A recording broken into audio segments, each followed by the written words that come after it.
Should teachers be feared or loved? This is a question that has sparked debate for centuries. From Machiavelli the Prince to modern psychology, the role of authority in education remains a contested topic. Some argue that strict discipline fosters respect and achievement, while others believe that a nurturing approach builds lifelong learners. Hi, I am Tamara Richter, and this is The School Crisis, a channel where we talk about education. Today, we're going to break down this debate, fear versus love. We're going to use insights from history, psychology, pedagogy, and educational research. Let's dive in. Niccolo Machiavelli, in The Prince, famously argued that it's safer to be feared than loved, if one cannot be both. But does this apply to education? If teachers are feared, students respect them more, learn better, and behave more appropriately? Or does fear create a culture of compliance rather than genuine curiosity? To answer this, let's look at two different perspectives. The traditional fear-based authority model versus the relational approach to teaching. Historically, education has leaned heavily on authority. In Discipline and Punish, Michel Foucault describes how schools, much like prisons and military institutions, have used strict discipline to enforce order. Pierre Bourdieu also discusses how educational systems reinforce power structures, shaping students' behavior through implicit and explicit rules. This traditional model argues that strict discipline fosters respect, order, and high expectations.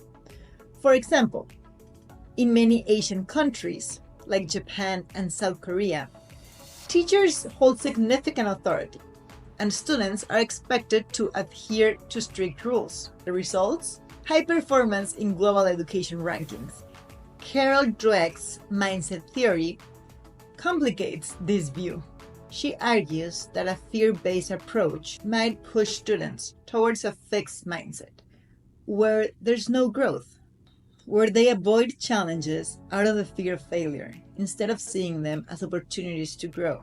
So, while fear can enforce discipline, can it really foster deep learning? On the other side of the debate, educational theorists and psychologists argue that students thrive and learning is possible in a place of psychological safety.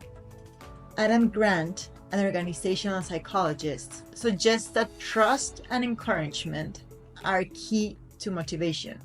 John Hattie's visible learning research shows that teacher-student relationships have one of the highest impacts on learning outcomes. Maria's Montessori child-centered philosophy emphasizes that students learn best when they feel autonomy and respect from their teachers.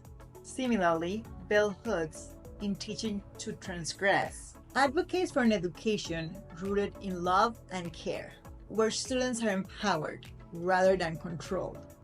Angela Duckworth, in Grit, brings a more balanced perspective. She emphasizes that students perform best when they are challenged and supported simultaneously. Too much fear and they shut down. Too much leniency and they lack resilience. The best approach? A balance of both. So what's the answer? Should teachers be feared or loved? The truth is, the most effective teachers strike a balance between the two. They set high expectations, a form of authority, but also create an environment where students feel safe to fail and grow. Lev Vygotsky's Zone of Proximal Development helps us understand this.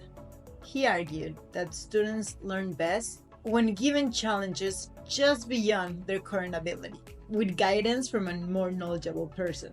This guidance can be strict, but also supportive.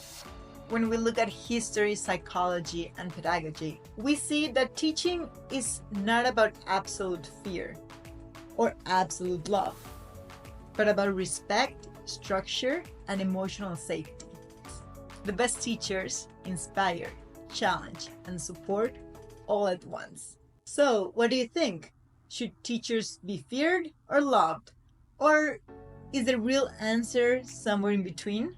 Let me know what you think in the comments below, and don't forget to like and subscribe for more insight about education and learning.